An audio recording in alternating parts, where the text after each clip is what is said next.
चलिए इसी गंभीर मसले पर अब सवालों के जवाब जो हैं वो नेता प्रतिपक्ष और पूर्व मुख्यमंत्री जयराम ठाकुर से कर लेते हैं।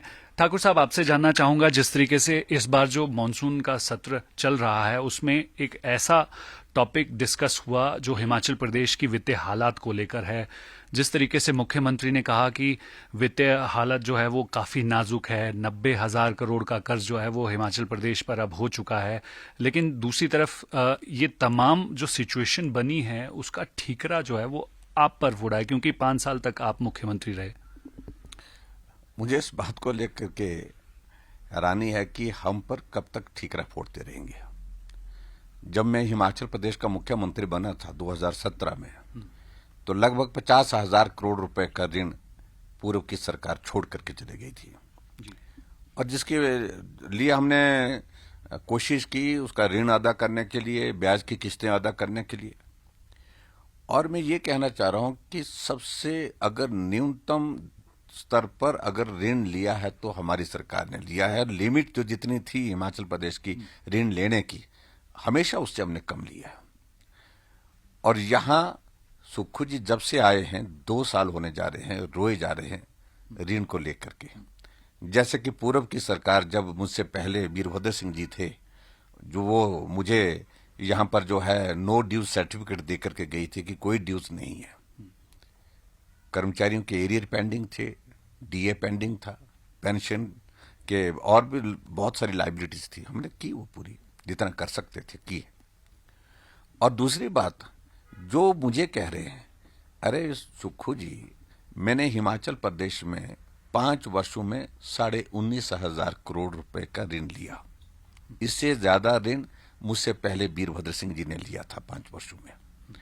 और उसके बाद आपने तो 2 साल का कार्यकाल पूरा नहीं हुआ, आप मुझसे आगे चले गए। जितना मैंने ऋण 5 साल में लिया था उससे ज्यादा ऋण आप 20 महीने में ले चुके। और आपके नेतृत्व में हिमाचल प्रदेश 1 लाख करोड़ के ऋण के नजदीक पहुंच गया है। जब तक के लिए बजट सत्र आएगा तब तक के लिए हिमाचल प्रदेश 1 लाख करोड़ ऋण के नीचे होगा। तो ऐसे में आप हमें दोष दे करके क्या साबित करना चाहते हैं? आपने सारी लिमिट्स क्रॉस कर दी है। अगर हमने ऋण लिया तो विकास हुआ है प्रदेश में, सड़कें बनी, पुल बने, हॉस्पिटल बने, स्कूल बने, कॉलेजेस बने। लेकिन आप ऋण ले रहे हैं, जा कहाँ रहा है? सड़कें बंद, पुलों का काम बंद, विकास के तमाम कार्य बंद। 1,000 से ज्यादा संस्थान हिमाचल प्रदेश में बंद हो गए और अभी भी आप बंद करने में लगे हुए हैं। तो ऐसे में मुझे हैरानी होती है कि किस मुंह से बोलते हैं। कुछ तो थोड़ा शर्म करनी चाहिए इनको कि जो बोल रहे हैं, इस झूठ बोलने से फायदा कुछ नहीं होने वाला है। और विचित्र सी परिस्थिति हिमाचल प्रदेश में कर दी है अपने बयानों से मुख्यमंत्री ने और हिमाचल प्रदेश के सब नेताओं ने, कांग्रेस पार्टी के, जो उनकी बात जो बोलते रहते हैं उस पर बोलते रहते हैं। हकीकत यही है कि जितना मैंने 5 साल में लिया ऋण हिमाचल प्रदेश में, उससे ज्यादा ऋण सुक्खू जी 20 महीने में आप ले चुके हैं। ठाकुर साहब, एक बात और कही मुख्यमंत्री ने कल की, जिस तरीके से फाइनेंशियल स्ट्रक्चर बिगड़ा है, उस बीच में इस 1 साल के फाइनेंशियल ईयर में जो है 2,000 करोड़ से ज्यादा का एक्साइज एंड टैक्सेशन कलेक्ट किया गया है, इसको अचीवमेंट मान रहे हैं? सरासर झूठ है। और मैं ये कहना चाह रहा हूं कि हिमाचल प्रदेश में ये जो एक्साइज का मामला है जो है, ये बहुत बड़ा घपला है, बहुत बड़ा घोटाला किया है। छोटे छोटे जो जितने भी कॉन्ट्रैक्टर थे जो बिडिंग करते थे, छोटे यूनिट होते थे, सब बंद कर दिए। बड़े यूनिट बनाए ताकि बात करने के लिए और सारी चीजों का इंतजाम करने के लिए सुविधा हो सके, उस तरह से किया उनने। और उसके मुताबिक हिमाचल प्रदेश में दिखा तो रहे हैं कि 40% की इंक्रीज, हमें बताए ना, आंकड़े बताए, इंक्रीज 40% की नहीं है। हमारे साथ कंपैरिजन कर नहीं सकते वो, इसलिए नहीं कर सकते हैं क्योंकि हमारा एक्साइज डैमेज हुआ जब 2019 के बाद कोविड का दौर आया। 2 साल एक्साइज पूरे देश में नहीं, दुनिया में, प्रदेश में नहीं, पूरे देश में, दुनिया में सब जगह एक्साइज डाउन चला गया था। कोविड के कारण बंद था, माइनस में चले गए थे। उसके कारण कम दिखता है, अन्यथा हमारे हर वर्ष इंक्रीज है। और जो लास्ट फाइनेंशियल ईयर की जो जो हमारी सरकार की थी, तो उसमें जो हमारी जो इंक्रीज थी वो 21 पॉइंट कुछ थी हमारे पे, मतलब 21.5% की इंक्रीज थी। जो आपकी आज की सरकार आज जो 40% का दावा कर रहे हैं, आप देखिए उनसे पूछिए सही, रिकवरी कितने लोगों से लेने जो छोड़ करके चले गए हैं ठेकेदार, कुछ लोग कोर्ट में चले गए हैं, पैसा आया नहीं है। लेकिन ये प्रदेश के खाते में पैसा लाने में तो सफल नहीं हो पाए, लेकिन इतना जरूर है कि अपना इनने उल्लू सीधा किया सब लोगों ने इस सारी चीज में। मुझे इतना अफसोस है इस बारे बात को कहने में, ये चर्चा का विषय बना हुआ है, पूरा चर्चा का विषय बना हुआ है। अगर दिल्ली के बाद अगर कहीं अगर एक्साइज के मामले में अगर कहीं कोई भ्रष्टाचार हुआ तो हिमाचल उसमें होगा, ये आप बता रहा हूं मैं। आने वाले समय में इसमें भी बहुत सारी बातें खुलेंगी। ठाकुर साहब, एक चीज और आपसे जानना चाहूंगा, क्योंकि आप बतौर मुख्यमंत्री इस प्रदेश की कमान संभाल चुके हैं, वो भी पूरे 5 साल। ऐसे में जिस तरीके से अब पूरे देश का और हिमाचल प्रदेश की जनता का ध्यान इस मामले पर खिंचा है कि फाइनेंशियल जो है वो स्टेटस अब प्रदेश का ठीक नहीं है, जिस तरीके से पिछले साल जबरदस्त तरीके से प्राकृतिक आपदा ने जो है भारी जान माल का नुकसान प्रदेश को दिया, इस साल की बरसात ने भी जख्म जो है वो फिर से हरे कर दिए। ऐसे में जो ये फाइनेंशियल स्ट्रक्चर अभी बिगड़ा है, इसका क्या इम्पैक्ट प्रदेश में पड़ने वाला है? देखिए, इसका इम्पैक्ट बहुत मैसिव पड़ने वाला है। और दूसरी बात यह है कि जो कांग्रेस पार्टी ने जो फ्री वीज की बात की थी, जो घोषणा की थी, और जिसके कारण बहुत बड़ा एक फाइनेंशियल इम्पैक्ट आएगा, लेकिन वो मुकर गए, हाथ खड़े कर दिए मुख्यमंत्री ने। और इसका इम्पैक्ट ये होगा कि हिमाचल प्रदेश में सारे विकास के कार्य ठप हो जाएंगे, कर्मचारियों को समय पर सैलरी नहीं मिलेगी। ये हालात पैदा लगभग हो ही गए हैं 3-4 महीने के बाद। और तमाशा आप देखना, आज भी कर्मचारी जो है, जो जिसको सुक्खू जी कहते थे कि मेरी सरकार कर्मचारी हितैषी है, कर्मचारी हड़ताल पे बैठे, काले बिल्ले लगा करके नारे लगा रहे हैं, और क्या क्या बोल रहे हैं उनके खिलाफ, उनकी गवर्नमेंट के खिलाफ। इन सारी बातों को लेकर के उनको समझना चाहिए। हमारी सरकार 5 वर्ष रही, अंतिम वर्ष में ओपीएस एक इशू बना, लेकिन उसके अलावा कर्मचारी किसी मुद्दे पर हमसे नाराज नहीं थे। हमने एरिया दिया, डीए दिया, उनके मेडिकल रिम्बर्समेंट दी, प्रमोशंस दी, हमने पोस्टों की क्रिएशन की, हमने सब चीजें की, लेकिन उसके बाद इनके जमाने में सब कुछ बंद पड़ा हुआ है। फ्री बीज को लेकर तो सीधा कटाक्ष आप पर, विपक्ष पर और आप की सरकार पर कर रहे हैं कि फ्री बीज की शुरुआत तो आपने की थी, 125 यूनिट, फिर महिलाओं को बस की यात्रा में छूट, और पानी, जिस तरीके से पानी के इस्तेमाल पर आने वाले बिल पर भी छूट आपसे शुरुआत हुई थी, और वो बोझ जो है अब लगातार बढ़ता जा रहा है। देखिए, ऐसी चीजों को लेकर के मैं सिर्फ इतना कहा, हमारी कमिटमेंट थी।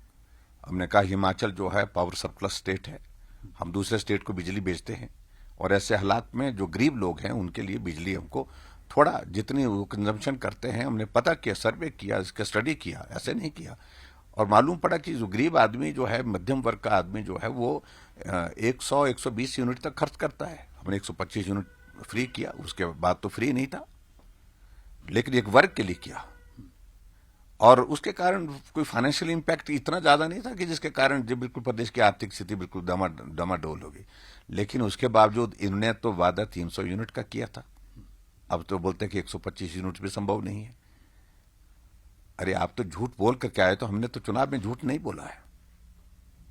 आपने 10 गारंटियां दे रखी है, और 10 गारंटियों में से 1 गारंटी पूरी नहीं कर पा रहे आप, और अब आप लोगों के बीच में कह रहे हैं कि प्रदेश की आर्थिक स्थिति ठीक है, इसलिए कैबिनेट मंत्री और सीपीएस जो है वो 2 महीने तक सैलरी नहीं लेंगे। ये तमाशा बना दिया आपने। हमने पहले सोचा कि ये जो घोषणा कर रहे हैं मुख्यमंत्री जी, इसलिए कर रहे हैं कि शायद 2 महीने की सैलरी छोड़ रहे हैं ये, लेकिन छोड़ नहीं रहे हैं। हकीकत यह है कि 2 महीने तक सैलरी नहीं लेंगे, लेकिन तीसरा महीना जब आएगा तो 2 महीने की और वो अगले महीने की, यानी कि 3 महीने की सैलरी एक साथ लेंगे। एक चीज और इसी दौरान डिस्कस की गई कि जो लोन बोरोइंग की लिमिट थी, जब आप सत्ता में थे तो अनलिमिटेड थी, अब ये सत्ता में आए हैं तो कैप लगा दी गई है, ये सब षड्यंत्र रचा जा रहा है। नहीं, हमारे टाइम भी लिमिट थी, हमारे टाइम भी कैपिंग थी उसकी, लेकिन हमने उसको कभी एक्सीड नहीं किया, टच भी नहीं किया। हम नीचे, उससे नीचे ही लेते रहे, कम ऋण लेते रहे। इन्होंने तो कई बार एक्सीड कर दी, और उसको लिमिट को बढ़ाते रहे। विधानसभा में ला करके बिल ला करके उसको बढ़ाते रहे।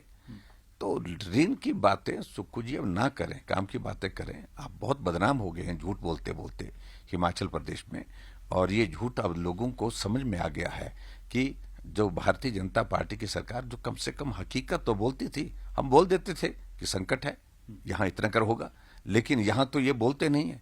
अब बोलने शुरू कर दिए हैं। आप जो सैलरी की जो बात कर रहे हैं कैबिनेट और सीपीएस की, क्या फर्क पड़ने वाला है उनको, मुझे बताइए। उनको आपने बंगला दे रखा है, कोठी दे रखी है, गाड़ी दे रखी है, ऑफिस दे रखा हुआ है, 2 महीने तक सैलरी नहीं मिलेगी, लेकिन तीसरे महीने उनको सैलरी 2 महीने की और तीसरे महीने की इकट्ठा मिलेगी। और अच्छा होता कि सीपीएस जो आपने असंवैधानिक तरीके से बनाए हैं, अनकॉन्स्टिट्यूशनल तरीके से बनाए हैं, उनको आप हटा देते। 6 सीपीएस बना के रखे हैं, और 6 सीपीएस के केस के लिए आपने जो हाई कोर्ट में वकील नीचे से लाए, दिल्ली से लाए, कहां से लाए, 6 करोड़ के लगभग आपने उनका वकीलों को दे चुके हैं। आपको थोड़ा भी शर्म नहीं आ रही कि आपने क्या किया है? उनको हटा देते, करोड़ रुपए वो बचता। 6 करोड़ रुपए जो आपने वकीलों को दे दिया हिमाचल प्रदेश में सीपीएस की कुर्सी को बचाने के लिए, सिर्फ कुर्सी को बचाने के लिए। प्रदेश का विकास हुआ कुछ नहीं, प्रदेश का सत्यानाश हुआ, और उसके बावजूद भी 6 करोड़ रुपए आपने उस पर खर्च कर दिए वकीलों के बिल देने के लिए। इसका कोई जवाब है आपके पास? और ऊपर से लोगों के सामने ड्रामा कर रहे हैं, ये दिखाने की कोशिश कर रहे हैं, बेचारा बनकर के करने की कोशिश कर रहे हैं कि आर्थिक स्थिति ठीक नहीं है, इसलिए मेरे मंत्री, मेरे सीपीएस जो है वो 2 महीने तक सैलरी नहीं लेंगे। अरे 2 महीने के बाद तीसरे महीने तो वो 3 महीने की लेंगे इकट्ठा। तो ऐसा गिमिक्स वाली पॉलिटिक्स नहीं हो सकती है, उनको इस बात को समझना चाहिए। तमाशा जो बनाने का ये काम जो है इसको बंद करना चाहिए। आखिरी सवाल का जवाब आपसे ले लें। ठाकुर साहब, आप क्या समझते हैं कि हिमाचल प्रदेश का भविष्य अब है क्या? जयराम ठाकुर क्या सोचते हैं? मैं इस बात को मानता हूं कि आने वाला समय संकट वाला है, निश्चित रूप से। बेरोजगारों को रोजगार का एक विषय बहुत बड़ा चिंता का है। सरकारी क्षेत्र में उन लोगों की उम्मीद है, कांग्रेस ने तो गारंटी दे रखी थी 5 लाख नौजवानों को नौकरी देंगे सरकारी, और उसमें 1 लाख नौकरी पहली कैबिनेट की बैठक में देंगे। लेकिन साल 2 बीतने को हैं, 2 लोगों को नौकरी नहीं है। इनकी सरकार में नौकरी मिली है तो कैबिनेट के दर्जे के साथ चेयरमैन बने हैं, सीपीएस बने हैं, और इसके अलावा एडवाइजर्स बने हैं। इसके सिवाय और किसी को नौकरी नहीं मिली है। सबसे बड़ी बात है, बेरोजगारों को बहुत बड़ा संकट होगा, डेवलपमेंट के काम रुक जाएंगे, ये इंपैक्ट बहुत बड़ा पड़ेगा।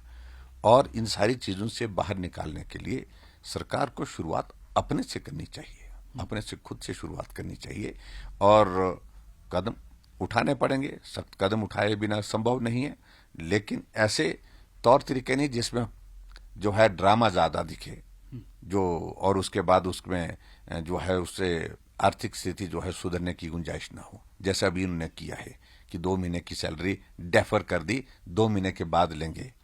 तो ये ड्रामा है। व्यवहारिक चीज करिए जो कर सकते हैं प्रदेश से जिसका भला हो। जी मीडिया से बात करने के लिए बहुत बहुत धन्यवाद। Thank you. तो ये जयराम ठाकुर हैं, इनसे हम एक्सक्लूसिव बातचीत कर रहे हैं कि किस तरीके से प्रदेश सरकार द्वारा जो है ये बताया जा रहा है कि हिमाचल प्रदेश की वित्तीय हालत किस तरीके से इस वक्त मौजूदा है, और कहीं ना कहीं इसे पार पाने के लिए जयराम ठाकुर प्रदेश सरकार को नसीहत दे रहे हैं। कैमरा पर्सन अशोक सोनी के साथ संदीप सिंह, जी मीडिया, शिमला।